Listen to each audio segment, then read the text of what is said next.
Hello everyone, ఇక్కడ henna preparation video మీతో share చేసుకున్నాను. నేను ఎలా సింపుల్గా ఇంట్లో ప్రిపేర్ చేసుకున్నాను ఈ వీడియోలో అయితే షేర్ చేస్తున్నాను. మీలో ఎవరైనా హెన్నా ప్రిపేర్ చేస్తే మీరు ఎలా ప్రిపేర్ చేస్తారో నాకు కామెంట్లో కామెంట్ చేయండి. అదేవిధంగా ఏమైనా టిప్స్ ఇవ్వాలనుకున్నా సరే మీరు కామెంట్ చేయొచ్చు. ఇక్కడైతే ఫస్ట్ నేను ఒక బౌల్లోని వాటర్ అయితే వేసుకొని దాంట్లో rosemary, curry leaves and beetroot and small piece of ginger and star anise ఉంటుంది కదా, అది ఒకటి వేసుకున్నాను. అదేవిధంగా tea powder and coffee powder and star anise ఒకటైతే యాడ్ చేసుకున్నాను.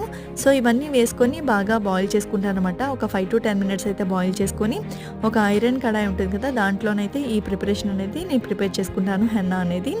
ఆ ఐరన్ కడాయిలోని హెన్నా పౌడర్ వేసుకొని ఆల్రెడీ మనం బాయిల్ చేసి పెట్టుకున్న వాటర్ ఉంటుంది చూసారా, అది స్ట్రెయిన్ చేసుకొని మిక్స్ చేసుకున్నట్టయితే మనకి హెన్నా అనేది ప్రిపేర్ అయిపోతుంది. సో అదేవిధంగా స్ట్రెయిన్ చేసుకున్న తర్వాత మిగతా ఉంటుంది కదా, దాంతో మనం హెయిర్ ప్యాక్ కూడా రెడీ చేసుకోవచ్చు.